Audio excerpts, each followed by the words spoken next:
What if I told you that the most brilliant detail in Subnautica isn't underwater, but above it? At the beginning of the game, the player has two choices: climb the ladder for a surface view of the planet, or go through the bottom hatch into the water immediately. For many, the instinct is to go up, and this is where the insanity of your situation really becomes clear. Your view is breathtaking: nothing but endless ocean and a crashed ship. Or is that it? From the top of your life pod, you can actually see something else. See if you can spot it. Did you find it? It's okay if you didn't, because I didn't see it in my first playthrough either. The most astonishing detail in Subnautica is this cloud. Yes, that's right. This rant is about clouds, specifically this one. And by the end of this video, you're going to care about it too. It's hard to make out because it blends in right with the horizon.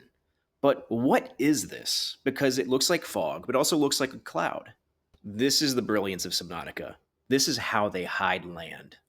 Hiding the land at the beginning of the game doesn't just hammer home the feeling of helplessness in an endless ocean. It accomplishes something even more important. It keeps the focus on the shallows. You can clearly see the Aurora, and without those clouds, you could probably see the mountains region too. And if you did, chances are the first thing you would do is swim towards it.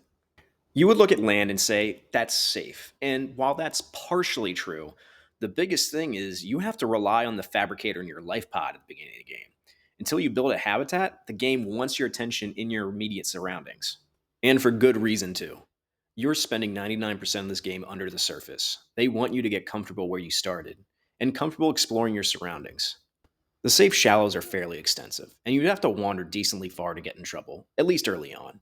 All the way to, say, the Aurora, which still is mostly off limits due to radiation. With no other options, you stay put, until you get items like fins, oxygen tanks, the sea glide, everything to make exploration a little easier until you're ready to branch out more. It's not just these clouds above the surface either, but the fog below that adds to the unease and mystique. Eventually, you'll get used to the shallows, but move into another biome like the grassy plateaus or mushroom forests. There is dark nothingness until you find the sea floor, point of interest, or something worse. Mechanically, it actually hides the render distance, which you can see in videos where the fog is toggled off, but thematically for the game, it keeps tension in your mind that something's out there.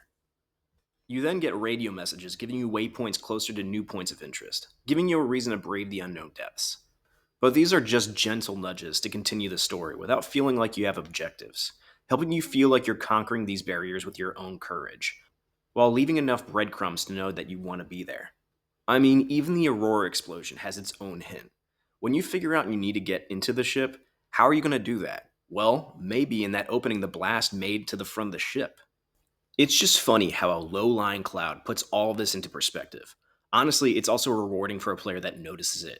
It gives them a place they want to explore, and yes, even though the render distance is too far away from the life pod, the same type of cloud coverage can be found obscuring the floating island too, until you get into its biome. These small details serve their purposes perfectly. It's crazy how one cloud made me realize how well this game was put together. Thanks for listening to Old Man Yells at Clouds. Please like this video and subscribe to this channel if you enjoyed it. I don't just love it, the YouTube algorithm and the rest of the garbage gang loves it too.